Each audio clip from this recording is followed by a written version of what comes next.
China's $850 million Antarctic Airport raises concerns for Australia.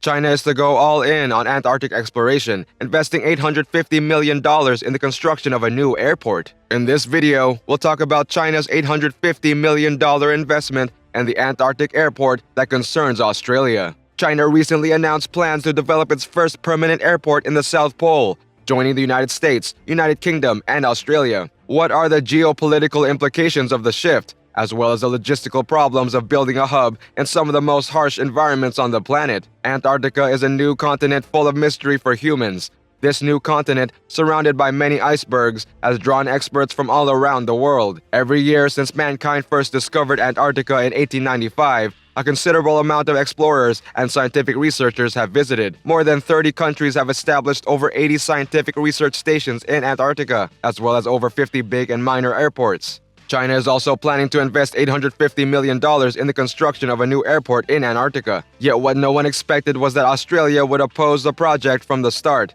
They claimed China had infringed on Australia's territorial authority over Antarctica. So, what exactly occurred? Antarctica is a massive glacier at the southernmost tip of the globe, covering approximately 14.245 million square kilometers.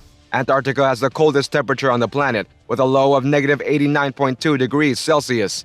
Antarctica has historically been known as the White Desert due to its little precipitation and extremely dry air. Only roughly 2% of this white area is viable for existence, while 98% of the continent is covered in ice and snow all year.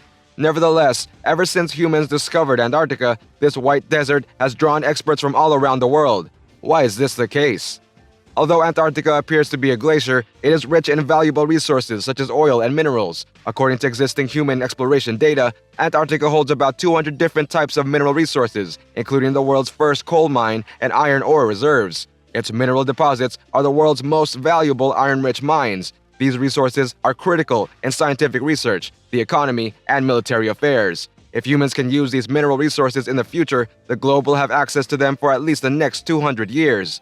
The United Nations has adopted a series of Antarctic treaties in order to ensure the rational use of resources in Antarctica, barring all countries from conducting military operations in the Antarctic region, which limits the mining activities of many countries in Antarctica to some extent.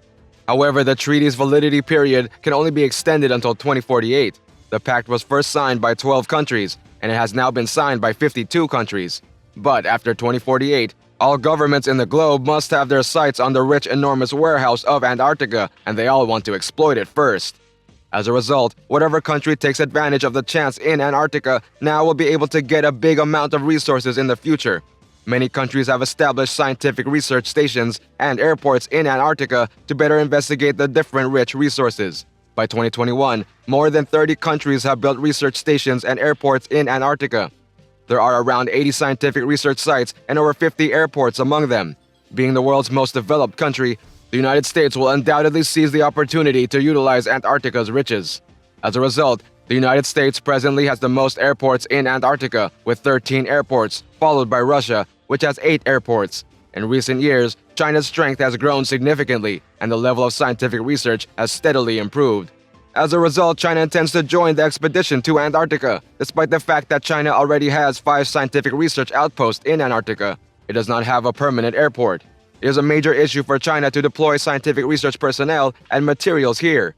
Furthermore, the Antarctic waters are always coated with ice and snow. It is extremely difficult for China to use sea transportation, and it must essentially break the ice. The use of air transportation is the most convenient and fastest way. However, due to the harsh environment in the Antarctic region, there are very few airports in the Antarctic region. At present, only a small part of people and materials can arrive by plane, and most people still need to reach Antarctica by shipping. In the past, Chinese scientists could only rely on scientific research ships or borrow Russian airports to explore Antarctica. This not only affects the efficiency of exploring Antarctica, but using Russian airports is not a long-term solution. In this instance, China is understandably hesitant to fall behind other countries. Afterwards, China committed $850 million and planned to develop its own permanent airport in Antarctica. The precise position is near Antarctica's Junction Station. The airport runway is designed to be around 1,500 meters long and 80 meters wide, allowing big transport aircraft to take off and land. China's intention to build an airport, however, was thwarted by Australia, which claimed China had breached Australia's territorial sovereignty in Antarctica. So, what exactly occurred? Australia is the only country in the world whose territory encompasses the entire continent. It is situated between the South Pacific and Indian Oceans, quite near to Antarctica. To gain more resources, Australia declared to the globe a long time ago that it possesses more than 42% of the Antarctic area. Yet it was not recognized worldwide at the time. Now, Australia's main justification for China's infringement of territorial sovereignty is because the location of China's airport in Antarctica happens to be the location where Australia wanted to build the Davis Airport in 1957, and China has directly outraged Australia as a result of this. Is it accurate that China has taken Australia's territory? Moreover, the allegation that China occupies territory is false. As early as 1959, the international community formally promulgated the Antarctic Treaty, which clearly states that humans can only perform scientific research in Antarctica and cannot compete maliciously there. And the Antarctic Treaty declared to the world that Antarctica will not belong to any single country, but to all of us. At the time, Australia subscribed to this treaty as well. If a government has sufficient funding, it can now construct its own research stations and airports in Antarctica. This is obviously a fairly fair treaty, yet there are few places in Antarctica where airports may be developed. As previously stated, China is not the only country interested in establishing a presence in Antarctica. Australia has revealed intentions to develop a new paved runway near its Davis Research Station in May of last year. Australia does, in fact, claim sovereignty over the Australian Antarctic territory. A government white paper detailing intentions to build a polar Silk Road has appeared.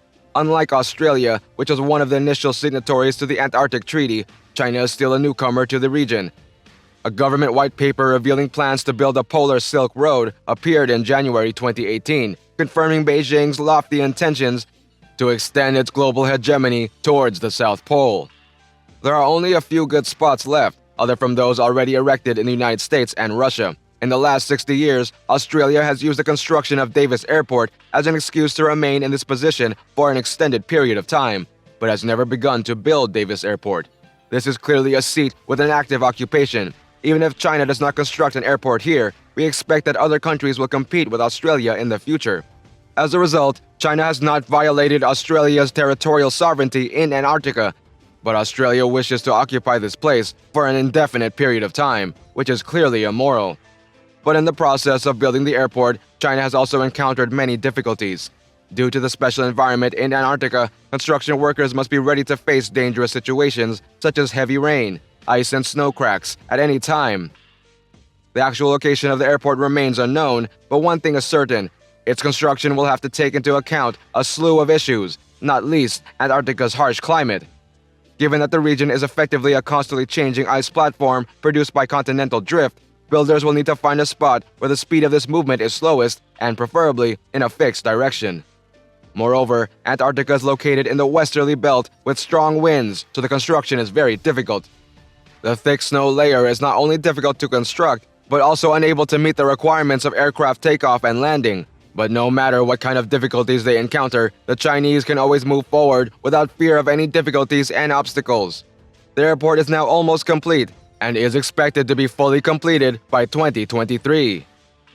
That's all. Thank you for watching. Do not forget to like and subscribe to our channel and ring the bell icon to get more videos.